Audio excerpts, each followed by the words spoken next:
Hello, everyone, and welcome to the return of the House of Jones podcast. Sorry for the delay in being away. I had to get my computer upgraded. But we're back. We're joined by Vic. Hello, I am back in the studio once again with my good friend Jones here. We're going to be talking about a subject that Vic wants to talk about right now, and that is role-playing games. Yes. Particularly video game role-playing games. Yes. We could do tons of stories about D&D, but let's not get into those.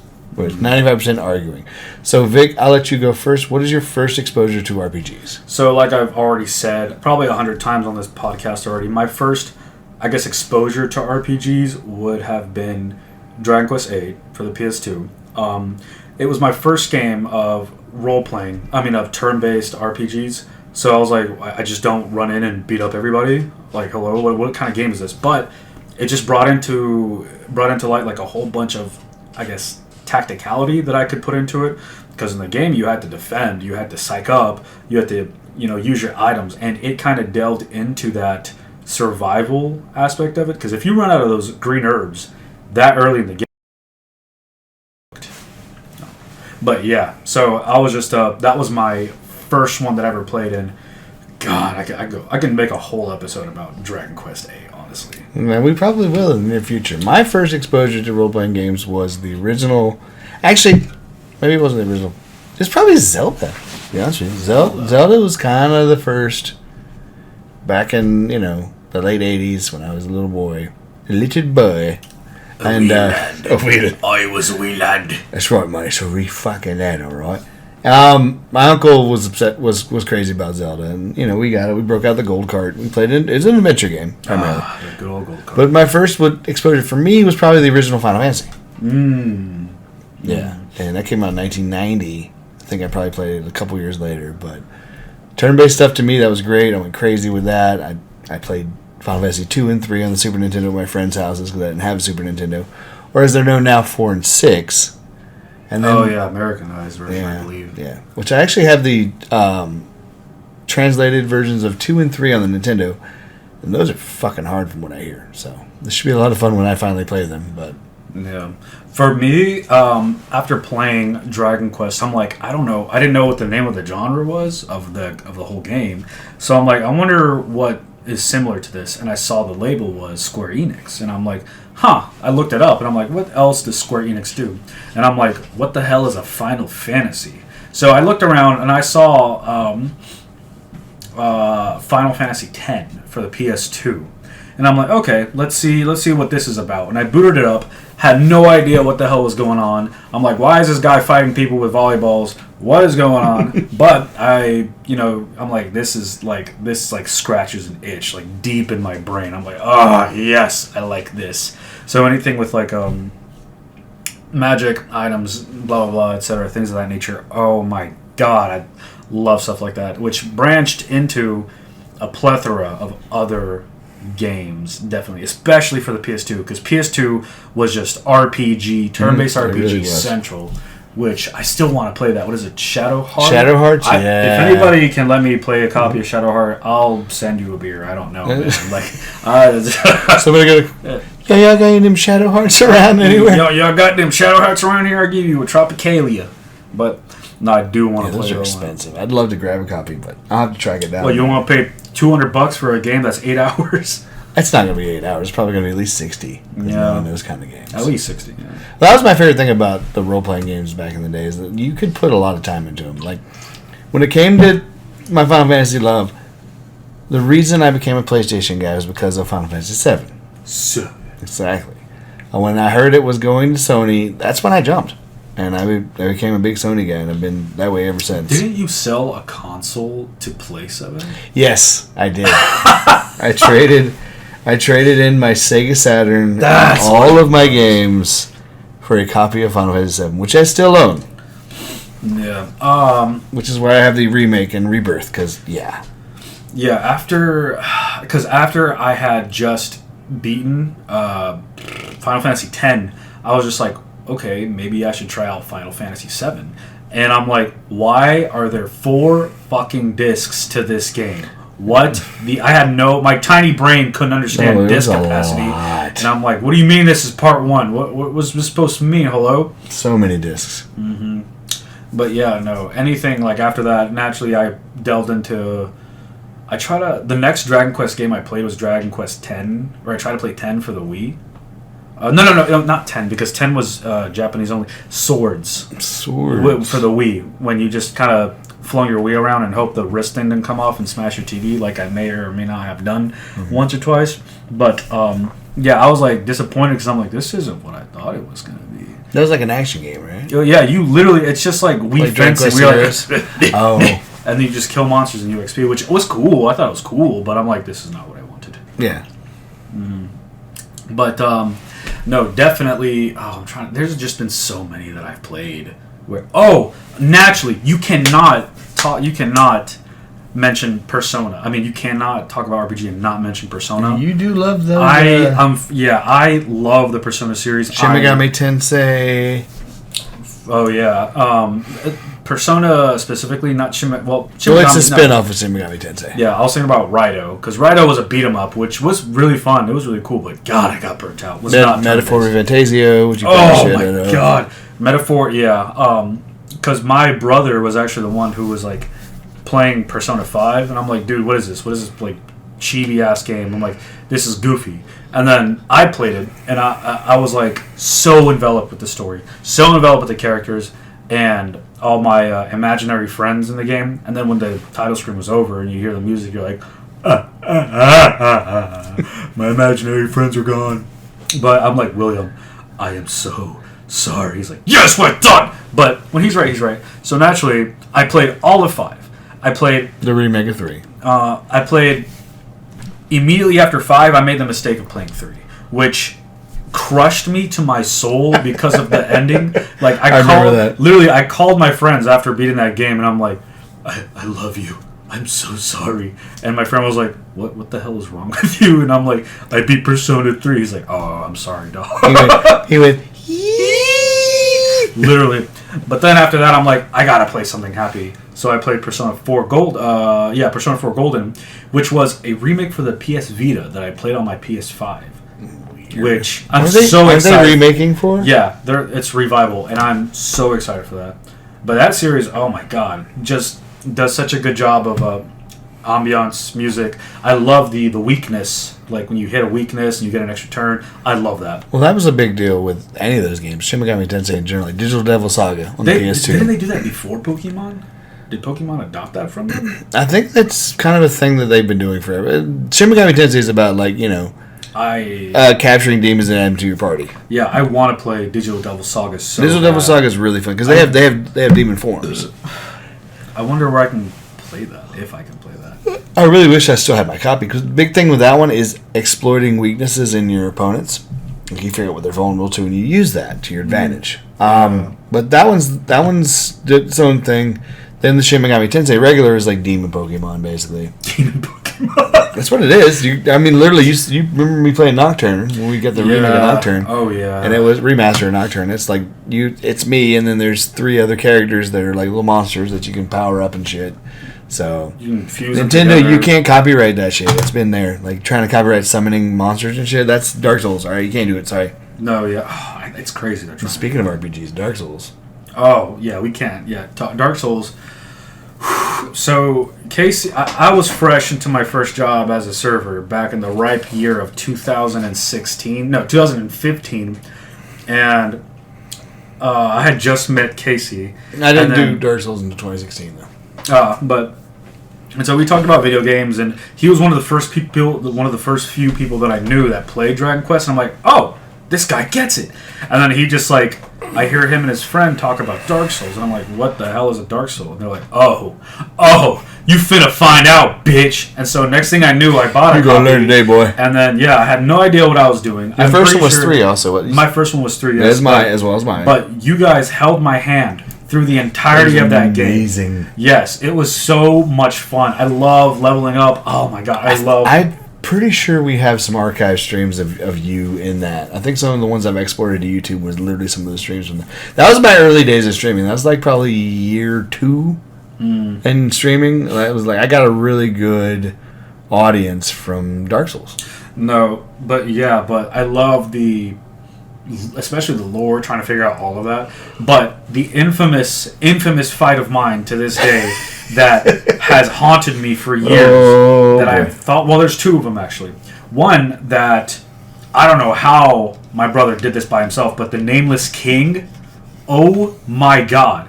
When I'm sitting here just like out of inventory slots, I'm just throwing rocks while these two are just like stabbing this like stand back, and I'm like poison jar. That happened to me. Like literally when I started playing, we did bosses like that, and Jesse be like, "Yo, let me handle it. Just watch what I do." Okay.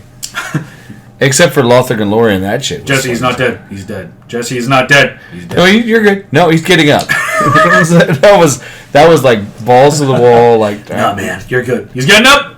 He's getting up. That's what he said. Nah, man, you're good. And I was like, all right, I'm like fighting the guy, and I'm like, all right, last swing, let's go. We took my last health, and then I just fucking ran at him, just started swinging until he dropped. I was like, you found out right.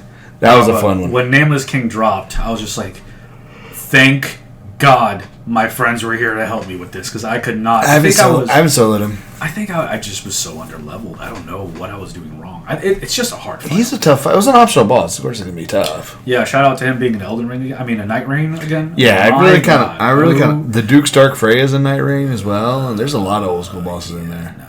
No, but that one and just hearing Udic Skundir. Oh the my tutorial. God, dude. The tutorial boss just scared me because I didn't know what I was doing. He was big and scary. He also had glowing red eyes and turned his head 80 degrees. And then turned into a giant blob of Venom's looking shit. Yes, and I pull a sword out of him and bada bang, bada boom, we're good, we're golden. But, oh my God. Yeah, you could sneak up to this guy and be like, Udix. No, I don't want to touch it. No, please go away. Gundyr. I don't wish to touch it. And then Champion Gundyr. No, Champion Gundyr was a piece of cake. And he'll like look at you, just like turn on a dime and go, "What are you doing?" I was like, "I'm doing nothing." It's not the fact that he just turned on a dime. He could turn on a dime and just judo kick your ass across the map, and you're like, "Okay, this is great. I like this. Thank you, game." Yeah, it took a couple tries to beat him, but it was a fun fight. No, but another RPG that I played recently that is so near and dear to my heart is Yakuza Like a Dragon. Oh my God. For, what is the name of the company? Ryuga Toku? Ryuga... So, Division of Sega, I know that. Yeah, when I saw that it was like a turn-based Yakuza game, because I've never played Yakuza before, and I'm like, I'll play Like a Dragon. Well, the real title in Japan is Like a Dragon. They don't use Yakuza. Yeah. But fucking... when I'm like, it's a turn-based Yakuza game, and I'm like, hell yeah. And I love the main character, Ichiban Kasuga. He's, oh my God. He was just like me. Ever since he was younger, all he wanted to be was a hero, and I respected that. And then he made so many Dragon Quest references. Like, there's this one enemy in the game where he's hard to kill, but you only have like 4 tries to kill him, and then he just runs away. And then his friend in the game was just like, oh, that guy was, he just ran away. He's like, oh, he's like a metal slime. He's like, what? What's a metal slime? And he's like, well, you see, in Dragon Quest, there's these slimes called metal slimes, and Push his glasses. Push his glasses up. Well, let me tell you about metal slimes. But no, beautiful story, like, amazing group of characters, so good. And the turn-based, you haven't lived until you beat up, and what could they call them, otakus, I believe?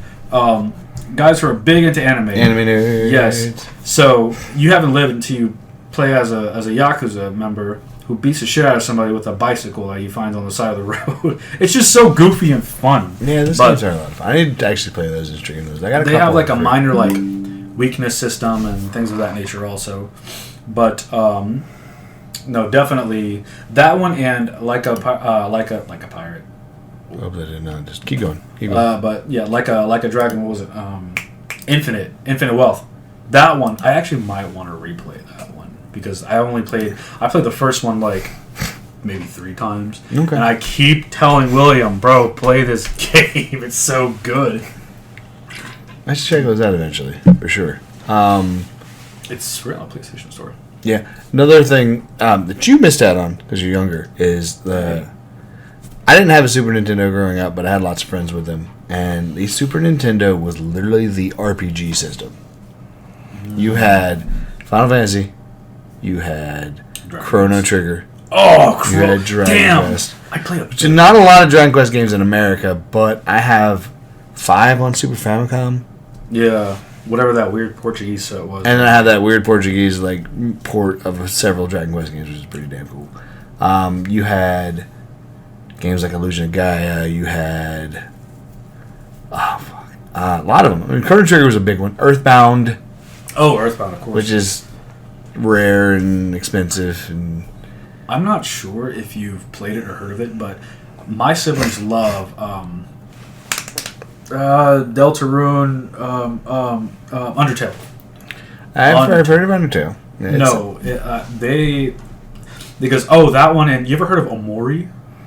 Maybe. Omori is it's like the same. It's kind of like the same thing where you don't like physically fight things. It's a turn based, but you can fight using a friend of mine mentioned it. You fight with using emotions. Oh, so you fight like a depressed man as an example, and then you can pick like attack via happy compliment or something like that, and it'll just like do damage to him, but in a positive. I like your shirt. Literally, damage.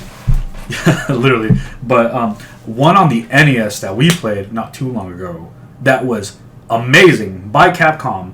You talking about Sweet Home? Sweet Home, baby! I guess it really is an RPG, right? Yeah, that would make sense. I mean, yeah, but they had some things in there that was unheard of at the time. You can split up a party. Yeah, everybody has abilities. Permadeaths.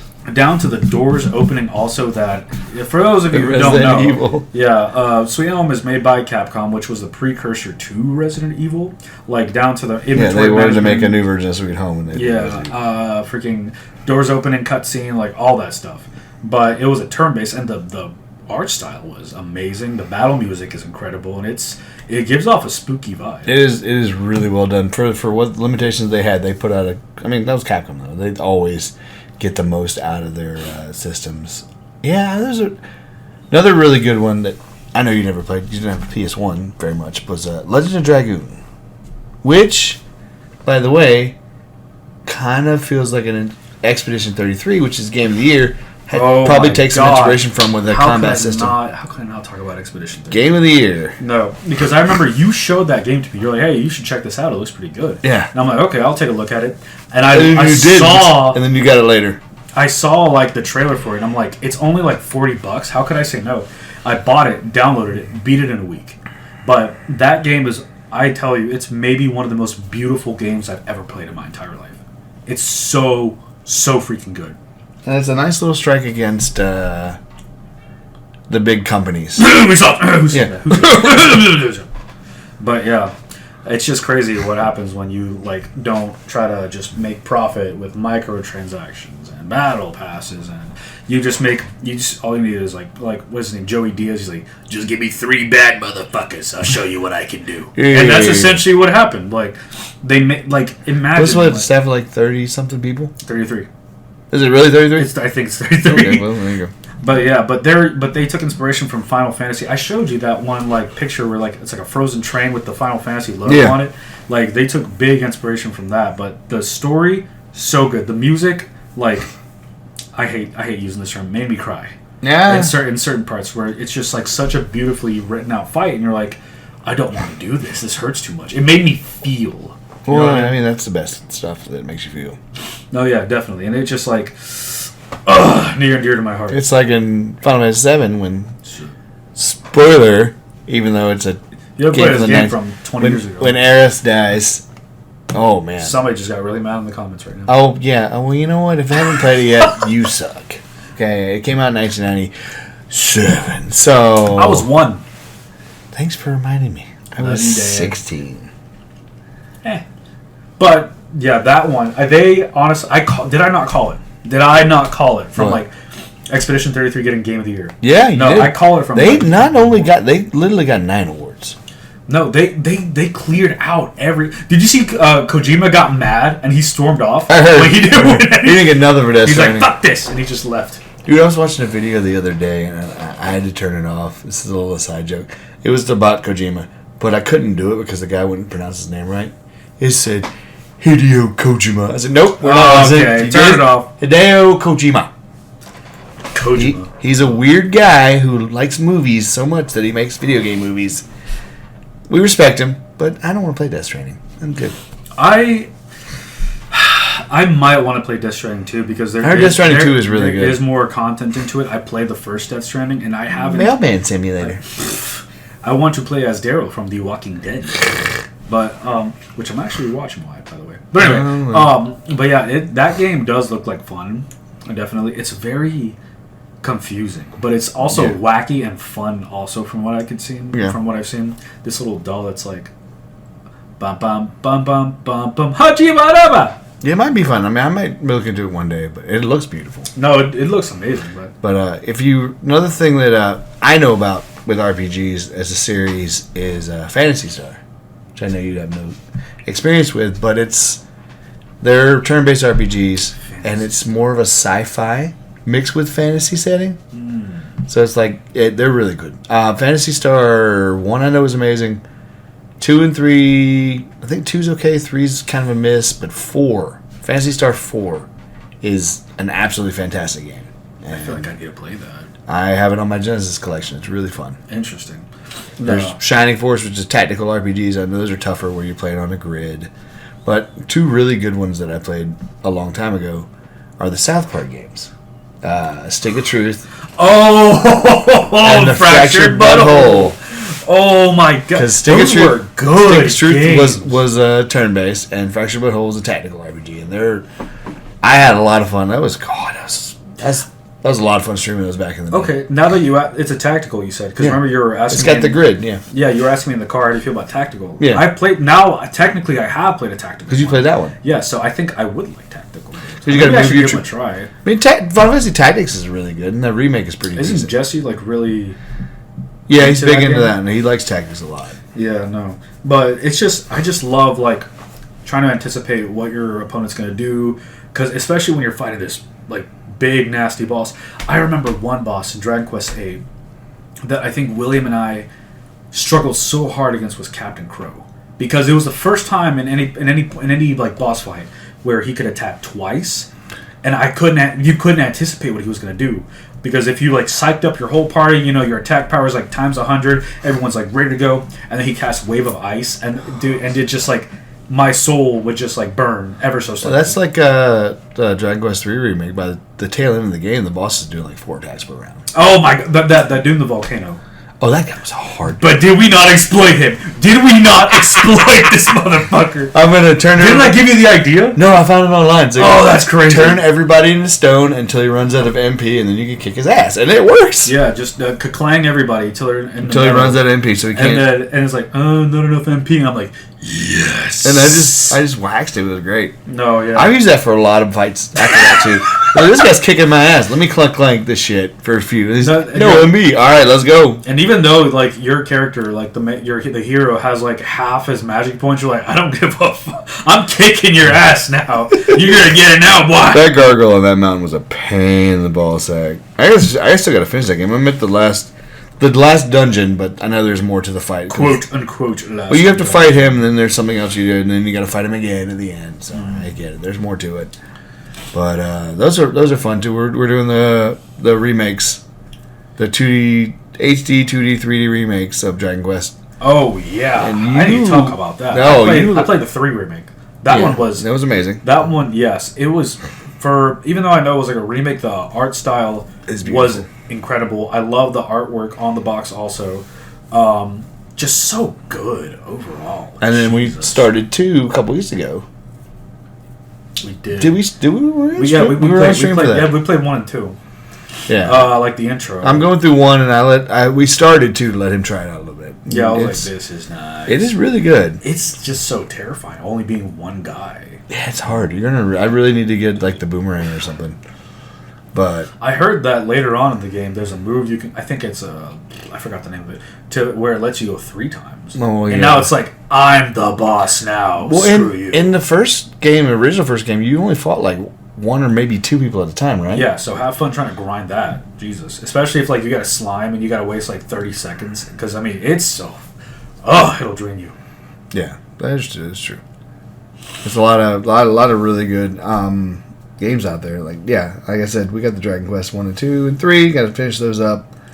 I need to jump back into Final Fantasy VII Rebirth and remake and Rebirth Rebirth and Remake at some point. I want to get the PS5 version of Rebirth Remake so I can have it. Even though it wasn't like classic turn-based, I like that fighting style. It is interesting. Also, there is, well, I just got this fucker for Christmas. The Elder Scrolls 4 Oblivion remaster, which is going to be a lot of fun. I have never played Oblivion. It's the world in Oblivion is a lot more beautiful than Skyrim. Skyrim's a lot of mountains and Skyrim. cold. Oh yeah, Skyrim. Tamriel is very pretty. And I'm really going to get it at some point. Cause I'm trying to fight the urge to not just stealth snipe everything like I do with certain Bethesda games, but I kind of want to be amazing. I want to crouch and just shoot arrows. Who cares about having fun? I mean, it is satisfying to hit something from across the map. Though. Here's a tip I'm going to give you. Okay. The enemies scale with you. Oh, fuck. So when you go to do the Oblivion gates, close a couple of them before, because if you do it later, this could be really fucking hard. So do a little bit of the story first to get balanced out. Because I did that. I went around and fucking did quests and leveled up, and then when I went to close my first Oblivion gate, there's like 80 billion enemies. I got my ass handed to me. Ass-handed herd. Yeah, but so another little thing with RPGs I think I've got to mention before we wrap this up is The Witcher. I haven't played it. Witcher 3. Jesus is big. I love it. I've got the PS5 upgrade for it. And of course Cyberpunk 2077, which it just celebrated its 5th anniversary. Which he made fun of me when it first came out because it was unfinished, but we eventually got it right and it's significantly better. Only took 2 years to fix. But they did. Yeah. And I knew they were going to. I better had than faith. Whatever that god-awful monstrosity that Fallout 76 was. Oh, man. It's better now, I heard. No, now it's... I want to go back and play it, but now it's just like, yeesh. Well, then, of course, there's the Fallout games, which we all love as well. Yeah, they greenlit Fallout 5, so I hope you're ready to play that in 2036. I was about to say, yeah, it's going to be a while. Yeah, I'll be in my fucking 40s when that comes out. Oh, jeez, I'm going to be old as hell when that comes out. No, but those definitely... Yes, you want to play Fallout 5? Yeah, let's do it. I gotta change my diaper. Hold on. And that way we don't have to stop gaming. I got poopy in my diaper. Bro, but... No, yeah, there's... As long as Todd Howard's not making a movie. I'm going to make the same old shit over and over again. You're going to buy it. No, I'm fucking not. Dude, Todd Howard just cracks me up. Fallout 4... 10th anniversary remake. It's the same shit. Yeah, but they took out the Wanderer, the main. Well, because Dion was pissed about the game. It's so violent, dude. Your fucking song is getting. Dude, do you not? Exposed. I mean, does he not know how much money he made from that? Like, yeah, no kidding. It's ridiculous. No, but he made a pretty penny off that. I know. He should have kept it. Yeah, that sucks. They took it out. Luckily, I still have the regular version. So, haha. Yeah, Skyrim was a really good one. I love Skyrim. No, I've played too much Skyrim. I one of the first PS4 games I bought was the Skyrim remaster, and I kind of want to play it again because I had started a barbarian named Bronan. Bronan, I love that. He's a Redguard. Oh, Fallout counts as an RPG, correct? Fallout and yeah. Because I remember when Fallout 4 came out. I think me and Brandon just damn near took a week off of work to play that. And we just wouldn't stop talking about it. Yeah. We played it excessively. No, well, I remember the hype for Fallout 3. And that was my first Fallout. Oh, Fallout 3 is my first Fallout, and I have an emotional connection with it. I do too. That was a great game. I was going through my first breakup ever after high school, and that game distracted me, and I think I put in like 130 hours into that game. So I remember one of my correctly. favorite moments in that game is, you know, the guys that are slavers. Yes. So I was thinking about the name, but I forgot. Jesse was trying to distract me. He's like, man, you got to do this, and you get this really cool weapon. And I was like, wait, I got to be a slaver? I don't want to do that. So I shot the leader in the face. He's like, or you can shoot him in the face. I slaughtered the entire village of slavers. I forgot the name. Sunny Meadow? No, Yeah, something like that. But I was like, no, I'm a good guy. I'm not doing it. I played straight heroes, and I'm killing all these bitches. No, I'm I fucking do getting like- all the weapons. Essentially, just the freedom of doing what you want to do. I know. Which is like, and the decisions that you make and the impact that it has also. Like, you end of can blow a story. megaton. Or I blow a megaton. I played Fallout 3 like maybe 5 or 6 times. And I did like a few like evil, like most evil karma runs. Yeah. Like I pushed what's her name? Elder Lyons. Yeah. Sarah Lyons, I believe was her name, into the thing. Into the Project Purity. I was like, okay, you can save the world. You go. No, you do it. And then she was like, oh, will you be a noble hero? No. You go in there. I ain't doing all that. You're going to do better than me. And last big little RPG, which I'm going to expose Vic to very, very soon, is Mass Effect. He's never played a single game. Never played Mass Effect. I will let him get if you did PlayStation Plus games for a few months now, the Legendary Collection should be part of that. So double check your library and see if it's in there. I definitely will have. Because it's all 1, 2, and 3, which is really good. But that's an RPG. 300 hours. Yeah, so you can play, and choices from the first game carry over to the next one. I like that. I like that they did that. But yeah, that's our RPG talk, guys. Thanks for watching the House of Jones podcast, where you can find at youtube.tv or youtube.com/crazyjones681, and you can find the House of Jones streams at twitch.tv/crazyjones681. I'll be going online in a few hours, but I hope you like this video. Really excited to do it again, and we will see you next time at the House of Jones. We're back. Goodbye, y'all. Later, y'all.